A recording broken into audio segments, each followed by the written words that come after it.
दुनिया का कितना भी दरिद्र व्यक्ति हो, चाहे दुनिया का कोई व्यक्ति ऐसा हो जिसका कभी व्यापार चलता ही नहीं हो, उसने 50 बार बदल के देख, फैक्ट्री चली नहीं रही, जिस काम को करने के लिए जाते हैं वो काम टल जाता है, आज की जगह कल, कल की जगह परसों, परसों की जगह नरसों, काम होता ही नहीं। बेटा बेटी का संबंध करने जा रहे हैं पर हो ही कितना भी दरिद्र से दरिद्र व्यक्ति, कितना भी दीन से दीन व्यक्ति, एक नियम वो अगर अपनी जिंदगी में बना ले, प्रदोष काल में, प्रदोष के समय पर बेलपत्री के वृक्ष के नीचे एक बार जाकर नमन करना, और प्रदोष काल में शंकर भगवान के मंदिर में दिया लगाना, ये दो चीजें अगर वो 3 महीना भी लगातार कर ले तो उसके जीवन में कभी कोई समस्या आ ही नहीं सकती, कोई दुख आ ही नहीं। एक नियम बना, जब कोई कहते तुम्हारे जीवन में कष्ट ही कष्ट, अब एक काम चालू करो, शिव की आराधना, अब एक काम चालू करो, भगवान शंकर की आराधना। 3 चीजें अपना लो। पहले नंबर पर शिव जी के मंदिर में 1 लोटा जल चढ़ाना, दूसरे नंबर पर मंदिर में दिया लगा सकते हो तो ठीक है, नहीं तो कनेर का फूल पीला वाला, देखा है आप लोगों ने? जम के बोलो जरा, पीले कलर का कनेर का फूल प्रदोष काल के समय पर अगर दीप लगा सको तो ठीक है, नहीं तो एक कनेर का फूल पीले कलर का, शिव जी के अशोक सुंदरी का स्पर्श, अशोक सुंदरी वाली जगह मालूम है ना आप लोगों को? फिर से आप समझ गए। ये शिवलिंग जलाधारी, ये चरण, राइट में गणेश जी, लेफ्ट में कार्तिकेय जी, मध्य भाग में जो एक मोटी सी लाइन होती है वो अशोक सुंदरी का स्थान हो, जहां पर शिवलिंग रखा हुआ है ये पार्वती जी का हस्त कमल। शिवलिंग के ऊपर जो कलश में से एक एक बूंद पानी गिरता है वो शंकर जी की 5 लड़कियां, जया, विषहरा, शामली बारी, दौतली, देव। शिव जी के 6ठे नंबर की लड़की अशोक सुंदरी मध्य भाग में। जब एक कनेर का फूल प्रदोष काल में अशोक सुंदरी वाली जगह पर स्पर्श कराकर शिव जी को समर्पित करना, 3 क्रम है, अगर बन सके तो करो। पहला 1 लोटा जल चढ़ाना, दूसरे नंबर पर अगर बहुत ज्यादा तकलीफ की जिंदगी चल रही हो, बहुत कष्टमय जीवन चल रहा हो और सब ने कह दिया कि तुम्हारी किस्मत में तो धक्के ही लिखे हैं, केवल आप धक्के ही खाओगे, तो 1 कनेर का पुष्प प्रदोष काल में अशोक सुंदरी का स्पर्श कराकर शिवलिंग पर चढ़ाओ और शिव की आराधना और दिल से बाबा को पुकारते रहो, श्री शिवाय नमस्तु,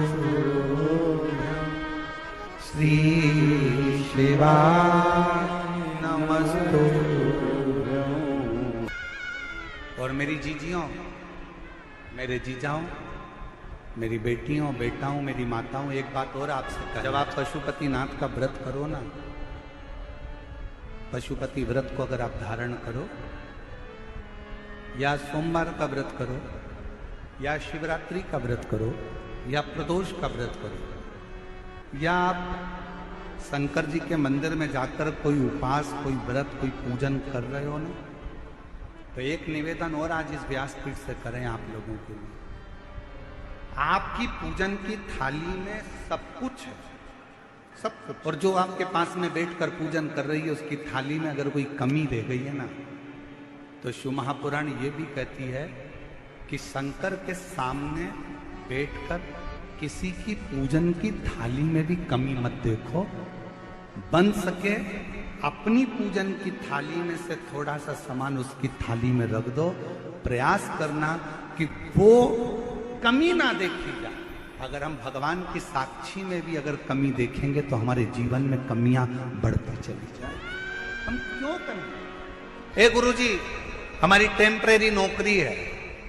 बहुत कष्ट में हम, क्या करें हम? कहीं मत जाओ, तुम्हारे नजदीक में जो शंकर का मंदिर है उस मंदिर में जाकर झाड़ू लगाना प्रारंभ कर दो, तुम्हारे शिव जी के मंदिर में कहीं पोछा लगाना प्रारंभ कर दो, तुम्हारे शंकर के मंदिर में थोड़ा सा चंदन घिसना प्रारंभ कर दो। नौकरी पर जाओ, ड्यूटी पर जाओ, बच्चों को संभालो, परिवार को संभालो, उसमें से थोड़ा सा समय शंकर जी को देना प्रारंभ करो, थोड़ा सा समय निकालना शिव जी के लिए, थोड़ा सा समय। ए गुरुजी, अभी मेरी तनख्वाह तो मात्र 8,000 रुपए मिलती है, प्राइवेट जॉब कर रहा हूं, परिवार बड़ा है, गुरुदेव दिल्ली जैसे शहर में रह रहा हूं, बहुत दुख का जीवन चल रहा है, क्या करूं? किसी को हाथ नहीं दिखाना, किसी को पत्रिका नहीं दिखाना, किसी को भाग्य नहीं दिखाना, अब जो कुछ दिखाना अपने शंकर को दिखाना, उसके मंदिर में सेवा करना प्रारंभ करो। और मेरे बाबा तेरी सबसे बढ़िया, यदि कोई एक बार शिवालय की ओर चले जाता है, शंकर की ओर बढ़ जाता है,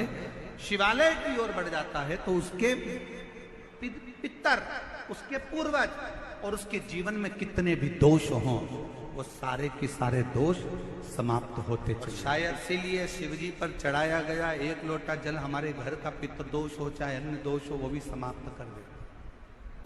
कितना सुंदर कहा है। जब जिंदगी बहुत संघर्ष में चल रही हो, बहुत दुख का जीवन चल रहा हो, बहुत कष्ट का जीवन चल रहा हो, बहुत कष्टमय जीवन चल रहा हो, तब शमी के पांच एक दुर्वा के साथ एक अक्षत चावल का एक दाना हल्दी में भिंगोया हुआ हो या केसर में भिंगोया, शमी पत्र 5, एक दुर्वा, एक चावल का दाना, जो दिल से हृदय से बेलपत्री के वृक्ष के नीचे पार्थिव लिंग का निर्माण कर कर मट्टी का शिवलिंग बनाकर प्रदोष काल में, मतलब शाम के समय पर शिवलिंग बनाकर उस पे जल चढ़ाकर, जो ये 5 शमी का पत्र, एक दुर्वा और एक चावल का दाना, अपनी कामना कर कर जो दुख चल रहा है बाबा से विनय कर कर एक एक पत्ता जब समर्पित कर दे, फिर एक दुर्वा समर्पित कर दे, फिर एक चावल का दाना समर्पित कर दे और बाबा का वहीं पर पुनः विसर्जन कर दे, 3 महीना तो जाने दो, 15 दिन के अंदर वो दुख कटता जरूर है, चाहे कोई भी दुख, किसी भी तरह का दुख क्यों नहीं। एक बेलपत्र के वृक्ष की परिक्रमा करने वाले को हजारों अश्वमेघ यज्ञ का फल प्राप्त हो जाता है, हजारों अश्वमेघ यज्ञ का फल प्राप्त हो जाता है। उसी तरह एक पार्थिव लिंग का निर्माण करने वाले को, मिट्टी का शिवलिंग का निर्माण कर कर पूजन करने वालों को 12 ज्योतिर्लिंग के शिवलिंग के दर्शन का पुण्य फल प्राप्त। बहुत ध्यान लगा। एक बेलपत्री, उस बेलपत्री में एक चंदन की बिंदी और एक अक्षत का दाना मात्र रखकर भी अगर शिवालय पर चढ़ा दी जाती, एक बेलपत्री, एक चंदन का बिंदी, और चंदन फिर निवेदन करेंगे। आज के जमाने में तुम लोग सब घिसा घिसाया, पड़ा पड़ाया, डब्बी का सामान ले लेकर, वो नहीं, चंदन की मुठिया रखो, थोड़ा सा भी घिसो, जरा सा भी घिसो, उसकी एक बिंदी और एक चावल का दाना, जब हम भगवान देवाधिदेव महादेव को समर्पित करते हैं, अपनी कामना कर कर समर्पित करते हैं, तो निश्चितता है, पुराण की कथा कहती है, शंकर भगवान उसका फल शीघ्र प्रदान कर देते हैं। भले आपने कुछ करा ना करा, उसका फल तुम्हें मिल जाए। में जाना, लोटा भरकर जल समर्पित करना, और कभी तुम्हारे जीवन में अगर तुमको लग रहा है कि मैं दुखों से पीछा छूट ही नहीं रहा, तब उस जगह पर बेलपत्री के मध्य भाग में पीला चंदन, ये जो पत्ती है और ये 2 पत्ती हैं, ये बड़ी पत्ती और ये बीच की जो 2 पत्ती हैं, इसके बीच में जो डंडी का भाग रहता है, जो बीच में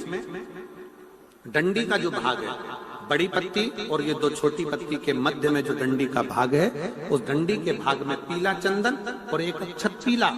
शंकर भगवान को आप अगर प्रदोष काल में समर्पित कर रहे हैं, तो ये निश्चित है कि धीरे धीरे कर कर वो दुख समाप्त होगा, वो दुख कटेगा ही।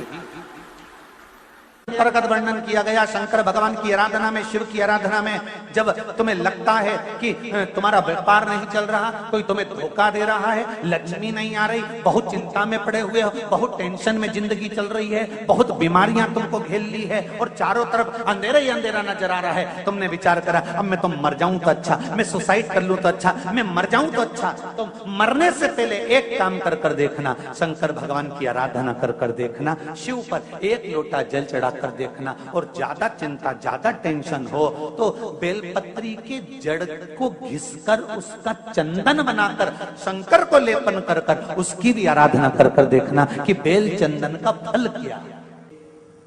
बेलपत्र एक बेल, ये कोई बेल पत्र, एक बेल, ये कोई साधारण एक बेल। नीचे की डंडी से लेकर ये दो पत्तियां जहां लगी हैं और दो पत्ती से लेकर ये बीच की जो पत्ती है उसमें जो गैप है, उसमें जो जगह है, दिख रही है आपको? ये दो पत्ती से लेकर बीच की पत्ती के बीच में जो जगह खाली रहती है, 33 कोटि देवी देवताओं विराजमान रहते हैं इस बीच की जगह में। जब शिव जी को चढ़ाया जाता है तब इस पत्ती के बीच की जगह शंकर के शिवलिंग पर रखा जाता है। तो शिव जी इतने प्रसन्न होते हैं कि मेरी स्तुति करने के लिए ये हर हर महादेव। श्री शिवाय नमस्तुभम। पूजनीय गुरु जी द्वारा बताए गए 8 फरवरी फाल्गुनी रविवार सप्तमी तिथि है। रविवार सप्तमी को 5 विशेष उपाय करो। एक दीपक, बेलपत्र और रेशमी पत्र के बारे में बताया गया। रोग मुक्ति, अमचूर उपाय बताया गया। धन संपदा के रोग और कर्जा मुक्ति के लिए, विवाह के लिए, व्यापार के लिए, लक्ष्मी प्राप्ति के लिए, सभी के बारे में यह बताया गया। आप अवश्य ये उपाय करें। अगर ये वीडियो अच्छी लगी है तो लाइक शेयर करना बिल्कुल ना भूलें। हर हर महादेव।